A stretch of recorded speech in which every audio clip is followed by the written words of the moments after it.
Close your eyes for a second. Imagine standing in an empty field in 1903. No planes in the sky, no jets, no contrails, just wind. And you've just built something out of wood, canvas, and wire. Something that has never worked before. Not once, not for anyone. And you're about to try again. Because here's the thing most people don't know. The airplane wasn't invented in one magical moment. It was earned through decades of broken dreams, dead ends, and men who literally died trying. And the two brothers who finally did it, they weren't scientists, they weren't rich, they weren't famous, they ran a bicycle shop. Human beings have been dreaming about flying for as long as we've been human. There's a reason every ancient culture has a flying myth. Icarus with his wax wings, the Hindu god Garuda, ancient Chinese kite legends. We looked at birds and we ached for what they had, but wanting something and actually doing it, those are two very different things. For thousands of years, and I mean thousands, every attempt to fly ended the same way, with a crash, with broken bones, sometimes worse.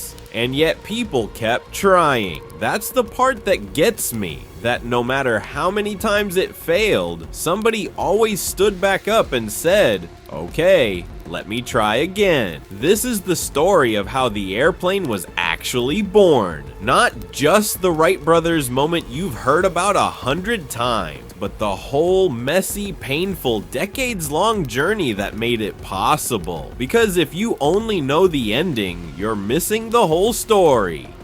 Let's go back, way back. It's the 1480s. Leonardo da Vinci is sitting in his studio in Florence, Italy, and this man, who could paint the Mona Lisa and design war machines at the same time, is obsessed with one thing: flying. He filled entire notebooks with drawings of flying machines, wings modeled after bats, devices to test air resistance, a machine called the ornithopter, meant to flap like a bird. He never built most of them, and the ones he did sketch in detail, they almost certainly wouldn't have worked. But what Leonardo did do was something that mattered even more. He made people believe the idea was worth studying. Fast forward 200 years, scientists are starting to understand why birds fly. Not just that they flap their wings, but the shape of the wing itself, how it cuts through air, how it creates lift. That word lift is the whole game. If you can understand lift, you can understand flight. But understanding something and doing it are still very different things. Now, here's something wild. Humans actually learned to fly before we invented the airplane. In 1783, two French brothers named Montgolfier sent a hot air balloon into the sky over Paris, and a crowd of thousands just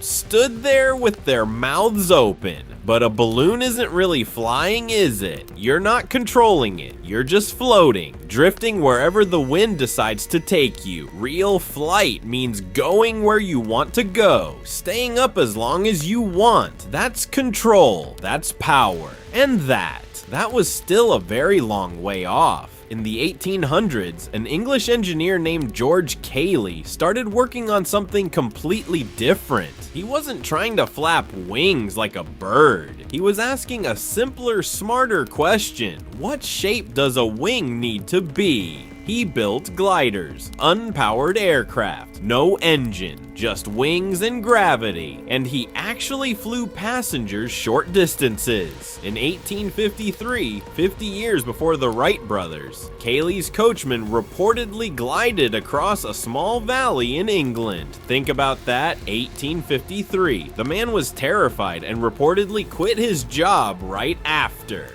But he flew. Nobody remembers George Cayley today. Most people have never heard his name. But if you want to know where the airplane really began, it began with him. By the 1890s, everyone knew it was possible. The question was, who would get there first? And this is where the story gets messy. Beautifully, dramatically messy. There were engineers across America and Europe racing to solve the same problem. Some were brilliant, some were reckless, and some were both. Otto Lilienthal was a German engineer who became the most famous glider pilot in the world. He made over 2,000 flights in gliders he designed himself. Newspapers covered him. People called him the Flying Man. He understood more about how wings worked than almost anyone alive. But in 1896, one of his gliders stalled in a gust of wind. He fell from 50 feet. He died the next day. His last words, they say, were, "Small sacrifices must be made." That line has stayed with me because he was right. Every single person who helped make flying real paid a price for it. Some paid everything. Back in America, the race was heating up. Samuel Langley was the secretary of the Smithsonian Institution. Brilliant, well-funded, backed by the US government with $50,000. A massive amount in those days. He built a steam-powered aircraft he called the Aerodrome. On December 8th, 1903, just 9 days before the Wright brothers flew, Langley launched his machine over the Potomac River in Washington, D.C., in front of reporters and photographers. It fell straight into the river like a rock. The newspapers were brutal. The flying machine which will really fly might be built by a man or men of genius, one editorial wrote, but it would cost the combined wealth of the world.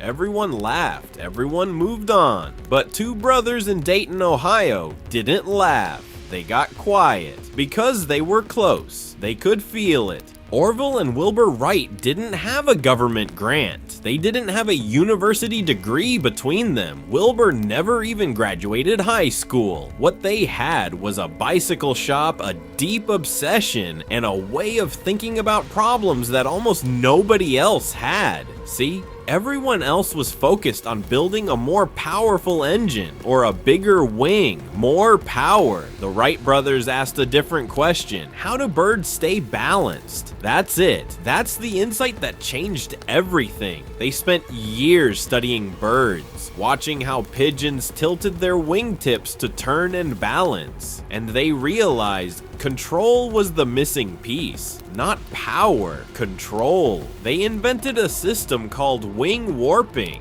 where a pilot could twist the wings slightly to stay balanced in the air, just like a bird adjusts its feathers. Nobody had thought of it that way before.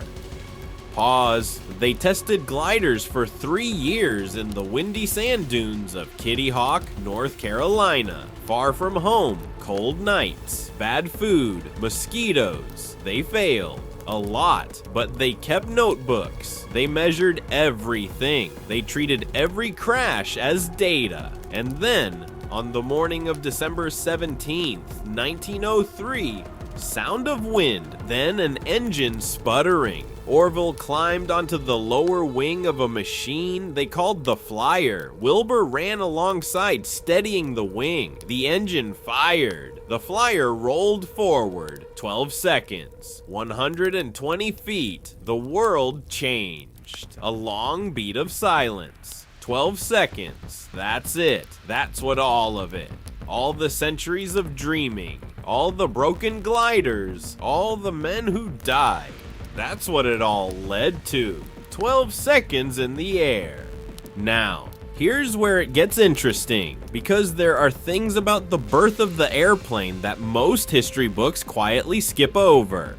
First, the Wright brothers didn't tell anyone, not right away. After that first flight, they sent a telegram to their father. The press barely cared. One newspaper in Dayton ran a small notice buried on page 10 and got half the details wrong. For 2 years, they flew in a cow pasture back in Ohio, making longer and longer flights, and almost nobody knew. In 1905, Wilbur flew for 39 minutes and covered 24 miles in a field in Ohio, and the world had no idea. They were worried about patents, about other people stealing their design, so they kept it secret. Think about that. The greatest invention in the history of human movement, hidden in a cow pasture. Second thing nobody talks about, the early years of the airplane were terrifying. Planes crashed constantly. Pilots died at alarming rates. For years, flying was considered a death wish. Insurance companies refused to cover pilots. Newspapers ran obituaries weekly. Orville Wright himself was in a crash in 1908 that killed his passenger. The first airplane fatality in history. He nearly died himself. He never fully got over it. The man who helped give humanity the sky spent the rest of his life haunted by what it cost. Here's the thing that hit me hardest when I went deep into this story. The airplane wasn't delayed by technology. It wasn't held back by a lack of materials or knowledge. It was delayed by disbelief. For centuries, literally centuries, the smartest people in the world looked at the evidence, looked at the math, and said, it can't be done. It shouldn't be done. It won't work. Lord Kelvin, one of the greatest scientists of the 19th century, said just years before Kitty Hawk, heavier than air flying machines are impossible. The New York Times published an editorial in October 1903, 2 months before the Wright brothers flew, arguing that human flight was maybe 1,000 years away. 2 months. That's what disbelief costs. That's the gap between what's possible and what we allow ourselves to try. The Wright brothers weren't geniuses in the traditional sense. They were just 2 guys who refused to listen to the people who said it couldn't happen. And that, maybe more than the wing warping, more than the engine, more than anything technical, that's the real story of the airplane. Today, roughly 100,000 flights take off around the world every single day. 100,000 from nothing. From a bicycle shop in Ohio, from cow pastures and sand dunes, from sketches that Leonardo da Vinci drew in a candlelit room 500 years ago, to 100,000 flights a day. Somewhere right now there's a kid on a plane pressing her nose to the window, looking down at the patchwork of fields and rivers far below, completely unaware that she is living inside a dream that took all of human history to make real. And maybe that's the part that gets me most. We waited so long, we failed so many times, people died to get here, and we just do it now, like it's nothing. The sky was never meant for us. We took it anyway. If you enjoyed this journey through history, let me know your thoughts down in the comments. And if you love powerful documentaries and untold stories from the past, make sure to subscribe and stay with the channel. More incredible history is coming soon, so stay tuned. Until next time, take care, stay curious, and have an amazing day.